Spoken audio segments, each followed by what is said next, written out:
Hi, welcome to holisticinvestment.in. SBI Nifty 500 Index Fundல நீங்கள் invest பண்ணீங்கன்னா long term wealth கிரியேஷனுக்கு and உங்கள் investment போர்ட்ஃபோலியோக்கு இது ஒரு பெஸ்ட் சூட்டபிள் ஃபிட்டாக இருக்குமான்றது தான் இந்த வீடியோவில் நம்ம இப்போ இன்டெப்த்தாக அனலைஸ் பண்ணி பார்க்க போகிறோம்.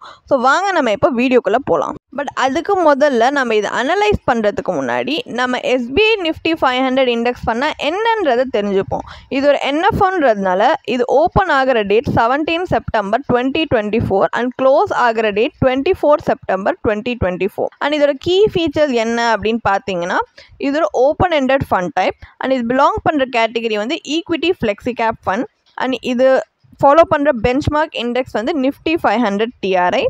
அண்ட் இதில் எக்ஸிட் லோட் அப்படின்னு பார்த்தீங்கன்னா 15 டேஸ்க்குள்ளே ரிடீம் பண்ணிக்கிட்டிங்கன்னா 0.25% வரைக்கும் கட்ட வேண்டியதாக இருக்கும். பட் அதுக்கு மேலே கிடையாது எந்த விதமான எக்ஸிட் லோடுமே. என்ட்ரி லோடுன்றதும் இந்த ஃபண்டில் கிடையாது. மினிமம் இன்வெஸ்ட்மெண்ட் அமௌண்ட்டாக உங்களுக்கு தேவைப்படுறது ஜஸ்ட் 5,000 rupees. அண்ட் இந்த ஃபண்ட் மேனேஜர் யாருன்னு பார்த்தீங்கன்னா மிஸ்டர் வைரால் சதுவா. அண்ட் ரிஸ்கோமீட்டர் படி இவங்க அதிக ரிஸ்க் இந்த ஃபண்டில் இருக்குது அப்படின்னு குறிப்பிட்டிருக்காங்க. அண்ட் இந்த ஃபண்டோட இன்வெஸ்ட்மெண்ட் ஆப்ஜெக்டிவே என்னன்னு பார்த்தீங்கன்னா ஒரு இன்வெஸ்டர்ஸ்க்கு ரிட்டர்ன்ஸ் ப்ரொவைட் பண்ணுறது தான். அதுவும் ஒரு இண்டெக்ஸ் ஃபண்ட் அப்படின்றதுனால எக்ஸ்பென்சஸ்க்கு முன்னாடி இது இந்த அண்டர்லைங் இண்டெக்ஸில் ரெப்ரசன்ட் பண்ணியிருக்க ரிட்டர்ன்ஸோட டோட்டல் ரிட்டர்ன்ஸ்க்கு எப்படியாவது க்ளோஸ்லி கரஸ்பாண்ட் பண்ணுற மாதிரி இன்வெஸ்டர்ஸ்க்கு ரிட்டர்ன்ஸ் கொடுக்கணும் அப்படின்றது தான் இவங்களோட ப்ரைமரி இன்வெஸ்ட்மெண்ட் ஆப்ஜெக்டிவ். பட் இது ஒரு இண்டெக்ஸ் ஃபண்டுன்றதுனால ட்ராக்கிங் எரர் இதில் உண்டு. ஸோ இப்போ இந்த ஃபண்டை பற்றி தெரிஞ்சுக்கிட்டோம். இப்போ இந்த ஃபண்ட் ரெப்ரசன்ட் பண்ணுற Nifty 500 இண்டெக்ஸை பற்றி நம்ம தெரிஞ்சுப்போம். ஸோ Nifty 500 இண்டெக்ஸ் வந்து டாப் 500 கம்பெனிஸ் ஃபுல் மார்க்கெட் கேபிட்டலைசேஷன்லேருந்து செலக்ட் பண்ணியிருக்கிற அந்த கம்பெனிஸை ரெப்ரசன்ட் பண்ணுற ஒரு இண்டெக்ஸ். இந்த இண்டெக்ஸை நீங்கள் வெரைட்டி ஆஃப் பர்பஸ்க்கு யூஸ் பண்ணிக்கலாம். லைக் ஃபண்ட் போர்ட்ஃபோலியோஸை பெஞ்ச்மார்க் பண்ணுறதுக்கு, இண்டெக்ஸ் ஃபண்ட்ஸ் லான்ச் பண்ணுறதுக்கு, ETF ஸ்ட்ரக்சர்ட் ப்ராடக்ட்ஸ் நிறைய வெரைட்டி ஆஃப் பர்பஸ்க்கு இந்த Nifty 500 ரொம்ப யூஸ்ஃபுல்லாக இருக்கும். இப்போ இந்த ஃபண்ட் ரெப்ரசன்ட் பண்ணியிருக்க செக்டார்ஸ் என்னென்னு பார்த்தீங்கன்னா financial services, information technology, oil case and consumable fuels, automobile and auto components, fast moving consumer goods, health care, capital goods, power, consumer services, metals and mining, consumer durables, construction, telecommunication, chemicals, construction materials, services, reality, textiles, media entertainment and publication, diversified forest materials இத்தனை sectors இந்த fund index represent பண்ணுறாங்க. இதில் highest weightage financial services செக்டாருக்கு கொடுத்துருக்காங்க. 27.60% weightage கொடுத்துருக்காங்க. And lowest weightage வந்து forest மெட்டீரியல்ஸ்க்கு தான் கொடுத்துருக்காங்க. அந்த செக்டாருக்கு 0.08% வெயிட்டேஜ் கொடுத்துருக்காங்க. இப்போ நெக்ஸ்ட் இதில் ரெப்ரசன்ட் பண்ணியிருக்க டாப் 10 கம்பெனிஸ் என்னன்னு அப்படின்னு பார்த்தோன்னா HDFC bank limited, Reliance Industries limited, ICICI bank limited, Infosys limited, ITC limited, Tata consultancy services limited, Larsen and Toubro limited, Bharti Airtel limited, Axis bank limited and State Bank of India. இதில் top first company வந்து எதில் holding கொடுத்துருக்காங்க அப்படின்னு பார்த்தீங்கன்னா HDFC bank லிமிடெடுக்கு தான் 6.41% weightage கொடுத்துருக்காங்க.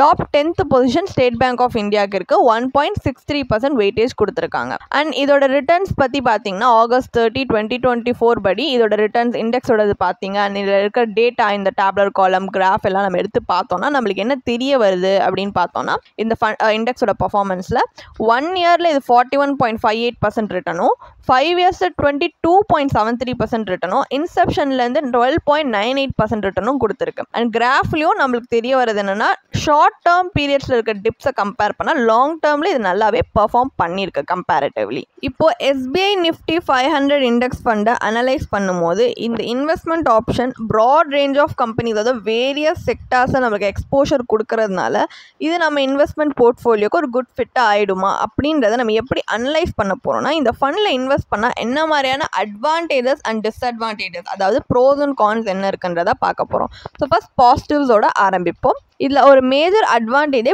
Broad key diversification தான். இந்த எக்ஸ்டென்சிவ் டைவர்சிஃபிகேஷன் பார்த்தீங்கன்னா வேரியஸ் இண்டஸ்ட்ரீஸில் இருக்கிற 500 கம்பெனிஸை நம்ம இன்வெஸ்ட் பண்ணுறதுனால இந்த இண்டெக்ஸ் ஃபண்ட் வந்து நம்மளுக்கு ஓவர்லி ஒரு சிங்கிள் செக்டாரில் டிபெண்ட்டாக இன்வெஸ்டராக இருக்கிற ஒரு ரிஸ்க்கை ரெடியூஸ் பண்ணிடுது.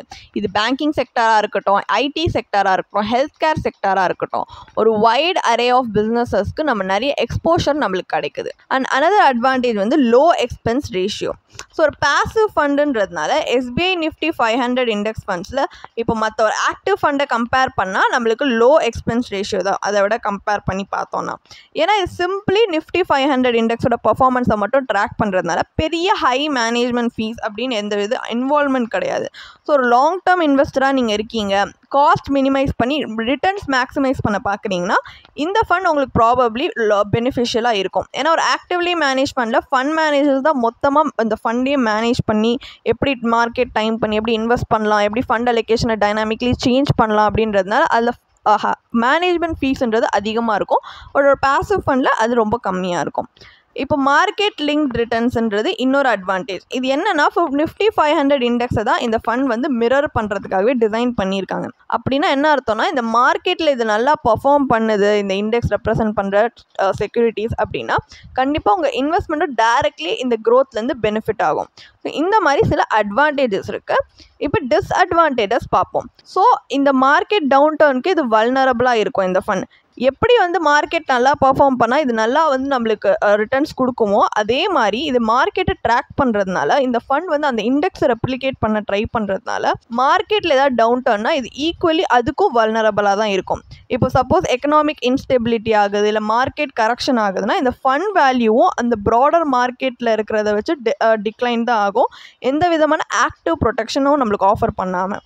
ஸோ இது ஒரு மேஜர் டிஸ்அட்வான்டேஜ். இன்னொரு பொட்டென்ஷியல் ட்ராபேக் வந்து எந்த மாதிரியான பொட்டென்ஷியல் கிடையாது இந்த மார்க்கெட்டை அவுட் பர்ஃபார்ம் பண்ணுறதுக்கு. இப்போ ஆக்டிவ் ஃபண்ட் பார்த்தீங்கன்னா மார்க்கெட்டே அவுட் பர்ஃபார்ம் பண்ணக்கூடிய ரிட்டர்ன்ஸ் கொடுக்கும். ஏன்னா அதுக்கு ஸ்ட்ராட்டஜிக் இன்வெஸ்ட்மெண்ட் பண்ணுவாங்க, ஸ்ட்ராட்டஜிக்காக தான் எப்படி இன்வெஸ்ட் பண்ணலாம் எப்படி மூவ் பண்ணலான்றதை அவங்க பிளான் பண்ணி பண்ணுவாங்க ஃபண்ட் மேனேஜர்ஸ். பட் இது ஒரு பேசிவ் ஃபண்ட், இதை நம்ம ஆக்டிவ்லி மேனேஜ் பண்ணாததுனால மார்க்கெட்டோட ஆவரேஜ் ரிட்டர்ன்ஸ்க்கு தான் இது லிமிட்டடாக இருக்கும். ஸோ நீங்கள் ஒரு இன்வெஸ்டராக வந்து ஹை ரிட்டர்ன்ஸ் வேணும், மார்க்கெட்டே பீட் பண்ணக்கூடிய ரிட்டர்ன்ஸ் வேணும் அப்படின்னா அதுவும் ஒரு ஆக்டிவ் ஃபண்ட் மேனேஜ்மெண்ட் மூலயமா நினச்சிங்கன்னா இந்த மாதிரி ஒரு இண்டெக்ஸ் ஃபண்ட் உங்களுக்கு ப்ராபப்ளி சூட்டபுளாக இருக்காது.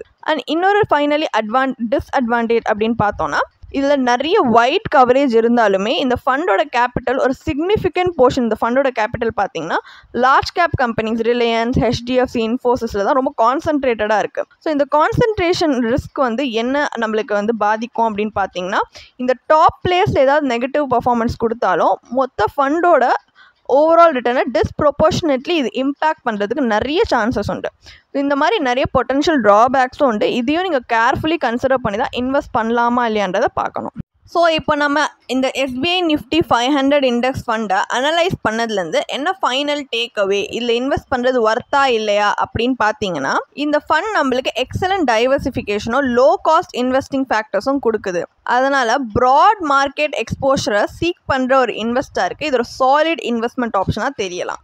பட் நீங்கள் ஒரு ஆக்டிவ் ஃபண்ட் மேனேஜ்மெண்ட் ப்ளஸ் ஒரு மார்க்கெட்டே அவுட் பர்ஃபார்ம் பண்ணக்கூடிய ஒரு ரிட்டர்ன்ஸ் கொடுக்கக்கூடிய ஃபண்டில் இன்வெஸ்ட் பண்ணணும், அப்படி ஒரு பொட்டன்ஷியல் இருக்க ஃபண்டில் இன்வெஸ்ட் பண்ணணும்னு நினச்சிங்கன்னா இந்த ஃபண்ட் ப்ராபப்ளி உங்களுக்கு பெஸ்ட் ஃபிட்டாக இருக்காது. ஸோ உங்களோட ஃபினான்ஷியல் கோல்ஸ், ரிஸ்க் டாலரன்ஸ் எல்லாமே வந்து நீங்கள் டிட்டர்மைன் பண்ணி தான் இந்த ஃபண்ட் அந்த வேல்யூஸ்க்கு அந்த இன்வெஸ்ட்மெண்ட் ஸ்ட்ராட்டஜிக்கு அலைன் ஆகுதான்னு பார்த்து தான் நீங்கள் இதில் இன்வெஸ்ட் பண்ணலாமா இல்லைன்ற முடிவு எடுக்கணும். அதனால தான் எந்த ஃபண்டாக இருந்தாலும் அது வந்து it's completely up to the investor. உங்களோட டைம் ஹாரிசான் எந்த ஹாரிசானில் நீங்கள் வந்து உங்கள் கோல்ஸ் அச்சீவ் பண்ணணும்னு நினைக்கிறீங்க எல்லாமே பார்த்து தான் உங்களுக்கு இது வந்து ஃபிட்டாக இருக்குமா சூட்டபுளாக இருக்குமான்றதை நீங்கள் வந்து டிசைட் பண்ண முடியும். ஸோ எங்களோட பர்சனல் ஒப்பீனியன் என்னன்னு பார்த்தீங்கன்னா நீங்கள் அல்ட்ரா கன்சர்வேட்டிவ் இன்வெஸ்டராக இருக்கீங்க, கொஞ்சம் கூட ரிஸ்க் எடுக்க விருப்பம் இல்லை அப்படின்னா நீங்கள் ஒரு ஆக்டிவ்லி மேனேஜ் ஃபண்ட்லையும் இன்வெஸ்ட் பண்ண விரும்பலைன்னா உங்களுக்கு இந்த ஃபண்ட் ப்ராபப்ளி சூட்டபுளாக இருக்கும். பட் அப்போ கூட இந்த இண்டெக்ஸ் ஃபண்டில் நீங்கள் இன்வெஸ்ட் பண்ணுறதுக்கு பதிலாக மார்க்கெட்டில் already low expense ratio, low tracking error உள்ள சிமிலரான இண்டெக்ஸ் ஃபண்ட்ஸ் இருக்குது. ஸோ நீங்கள் அதில் கூட இன்வெஸ்ட் பண்ணி பார்க்கலாம். அண்ட் நீங்கள் கொஞ்சம் ரிஸ்க் எடுக்கக்கூடிய இன்வெஸ்டர், ஒரு அக்ரெசிவ் இன்வெஸ்டர், அதுவும் இல்லாமல் உங்களுக்கு ஒரு டைனாமிக் ஃபண்ட் அலோகேஷன் தேவைப்படுது, மார்க்கெட்டே அவுட் பர்ஃபார்ம் பண்ணக்கூடிய ரிட்டர்ன்ஸ் கொடுக்குற ஃபண்ட் தேவைப்படுதுன்னா நீங்கள் ஒரு இண்டெக்ஸ் ஃபண்ட் இந்த மாதிரி இன்வெஸ்ட் பண்ணுறதுக்கு பதிலாக ஒரு ஆக்டிவ்லி மேனேஜ் ஃபண்ட்ஸில் நீங்கள் இன்வெஸ்ட் பண்ணி பார்க்கலாம். ஏன்னா இந்த ஃபண்டை விட அதில் அதிக பொட்டன்ஷியல் கொடுக்குற ரிட்டர்ன்ஸ் கொடுக்குற பொட்டன்ஷியல் வந்து ஒரு ஆக்டிவ்லி மேனேஜ் ஃபண்ட்ஸ்க்கு இருக்குது. அண்ட் ஃபைனலாக எதில் இன்வெஸ்ட் பண்ணுறதா இருந்தாலுமே உங்களுக்கு சப்போஸ் டைம் இல்லை அதை பற்றி ரிசர்ச் பண்ணுறதுக்கு, இல்லை அதை மார்க்கெட் பற்றின நாலேஜ் அவ்வளோவா இல்லைன்னா இன்வெஸ்ட் பண்ணுறதுக்கு முன்னாடி கண்டிப்பாக ஒரு ப்ரொஃபஷ்னல்கிட்ட நீங்கள் கைடன்ஸ் வச்சு இன்வெஸ்ட் பண்ணலாம். லைக் ஒரு சர்டிஃபைட் ஃபினான்ஷியல் பிளானர்கிட்ட கன்சல்ட் பண்ணிங்கன்னா அவங்க இந்த ஃபண்டோட investment objective, risk profile, overlap ratio, allocation எல்லாமே உங்களோட இன்வெஸ்ட்மெண்ட் ஆப்ஜெக்டிவ், உங்கள் ரிஸ்க் டாலரன்ஸ், உங்கள் இன்வெஸ்ட்மெண்ட் போர்ட்ஃபோலியோக்கும் இதுக்கும் என்ன மாதிரியான ஓவர்லேப் ரேஷியோ, என்ன மாதிரியான அலோகேஷன் கொடுத்து அவங்க ஃபினான்ஷியல் கோல்ஸை இன்னும் சீக்கிரமாக அச்சீவ் பண்ணலான்னு எல்லாத்துக்கு விதமான சூட்டபிலிட்டி பார்த்து அவங்க சஜஸ்ட் பண்ணுவாங்க. அதனால நீங்கள் ஒரு ப்ரொஃபஷனல் கைடன்ஸோட இன்வெஸ்ட் பண்ணும்போது உங்கள் ஃபினான்ஷியல் ஃபியூச்சர் இன்னும் பிரைட்டாக இருக்கும். அண்ட் உங்களுக்கு இதே மாதிரி ப்ரொஃபஷனல் கைடன்ஸ் தேவைப்படுது, இல்லை ஒரு ஃபினான்ஷியல் இல்லை இன்வெஸ்ட்மெண்ட் டிசிஷன் எடுக்கிறதுக்கு ஒரு ப்ரொஃபஷனல் ஃபினான்ஷியல் பிளானர் ஹெல்ப் பண்ணாங்கன்னா நல்லாயிருக்கும்னு யோசிச்சிங்கன்னா எங்களோட ப்ரொஃபஷனல் ஃபினான்ஷியல் பிளானரோட ஒரு 1-on-1 காம்ப்ளிமெண்ட்ரி கன்சல்டேஷனை நீங்கள் புக் பண்ணியிருக்கலாம். அதுக்கான லிங்க் நாங்கள் டிஸ்கிரிப்ஷனில் கொடுத்துருக்கோம். ப்ளஸ் நாங்கள் ரெகுலராக ஃப்ரீயாகவே லைவ் வெபினார்ஸ் கண்டக்ட் பண்ணுறோம். இந்த வெபினார்ஸில் நீங்கள் வந்து இன்வெஸ்ட்மெண்ட் இல்லை ஃபினான்ஷியல் இன்சைட்ஸை இந்த ஃபினான்ஸ் இண்டஸ்ட்ரியோட லீடிங் எக்ஸ்பர்ட்ஸ் மூலியமாகவே டேரெக்டாக கற்றுக்கலாம். ஸோ அதுக்கான ரிஜிஸ்ட்ரேஷன் லிங்க்கும் நாங்கள் டிஸ்கிரிப்ஷனில் கொடுத்துருக்கோம். உங்களுக்கு இந்த வீடியோ பிடிச்சிருந்துச்சுன்னா கண்டிப்பாக லைக் பண்ணுங்கள், சப்ஸ்கிரைப் பண்ணுங்கள். ஸோ நாங்கள் இன்னும் நிறைய ஃபினான்ஷியலி பெனிஃபிஷியல் கண்டென்ட்டோட உங்களை திரும்பி நெக்ஸ்ட் வீடியோவில் சந்திக்கிறோம். ஸோ இந்த வீடியோ பார்த்ததற்கு மிக்க நன்றி.